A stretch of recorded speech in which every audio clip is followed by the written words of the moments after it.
Okay, magandang araw sa inyong lahat, no? Gusto ko lang i-share, mabilis lang ito.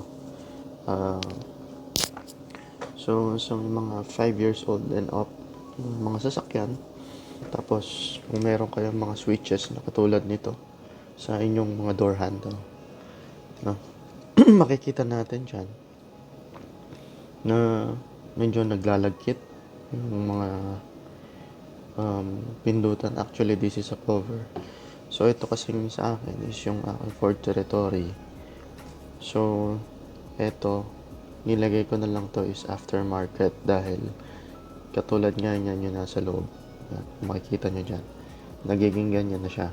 So, naglalagkit na yung gilid.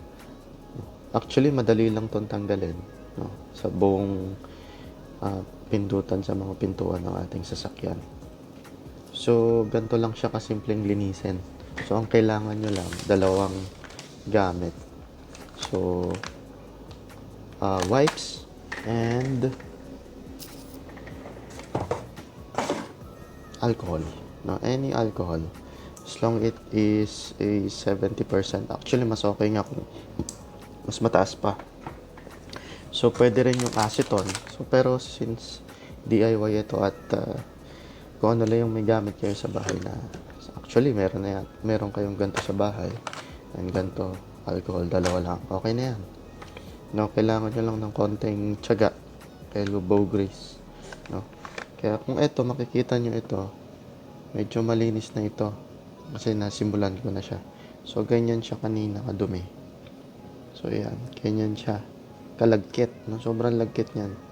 Ito nyo, mag-iiwan yan ng fingerprint, no? Ganyan siya kalagkit. No, ito wala na. Yan, malinis na yan. So ito makikita rin dito yan sa edges. Yan, ito malinis na rin. Wala na yung lagkit, yung rubber parang natutunaw.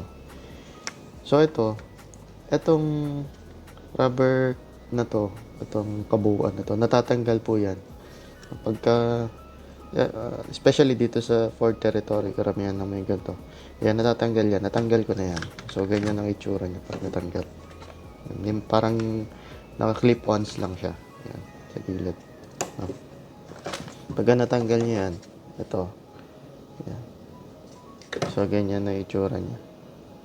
Makikita na natin yung mga lagkit-lagkit.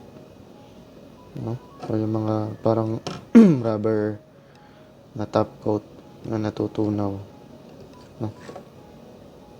So okay, pakita ko sa inyo kung paano siya linisan, no? Ganito lang siya kadali.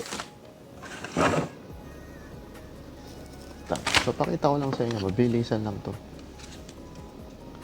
Kaya kita nyo,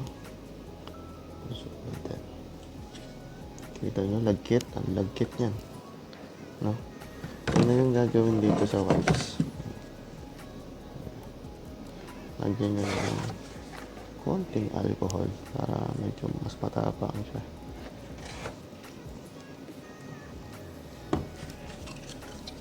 Then wipe siya lang. Wipe mo lang ganyan, no? Ayan, no? Tatanggal na siya.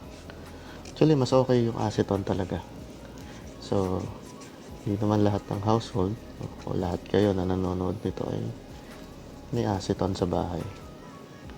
Pero I know, yan, oh, grabe. Sobrang. Actually, hindi yan dumi. Yan yung rubber coating na natatanggal. Parang soft material.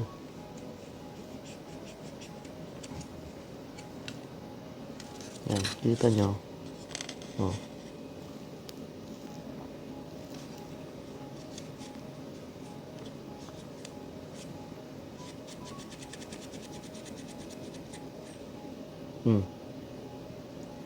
Ayan. Zoom natin. Oh. Diba? Tanggal na siya. Ganun lang kadali. So, gagawin lang natin yung buo na ito. At pakita ko sa inyo yung finished product natin. Malinis natin to. Okay?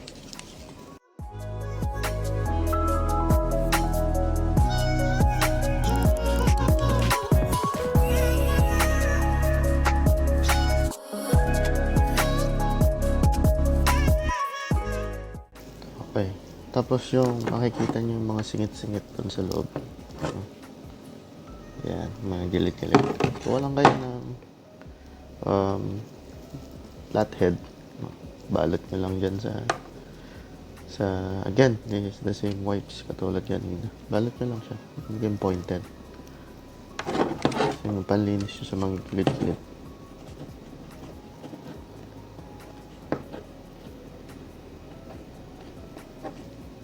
Yan o. Kita nyo.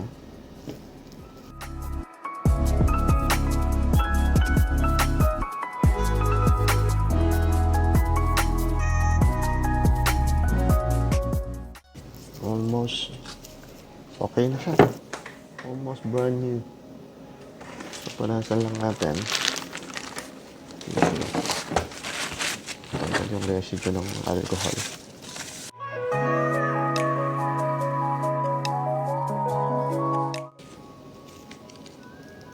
Yan.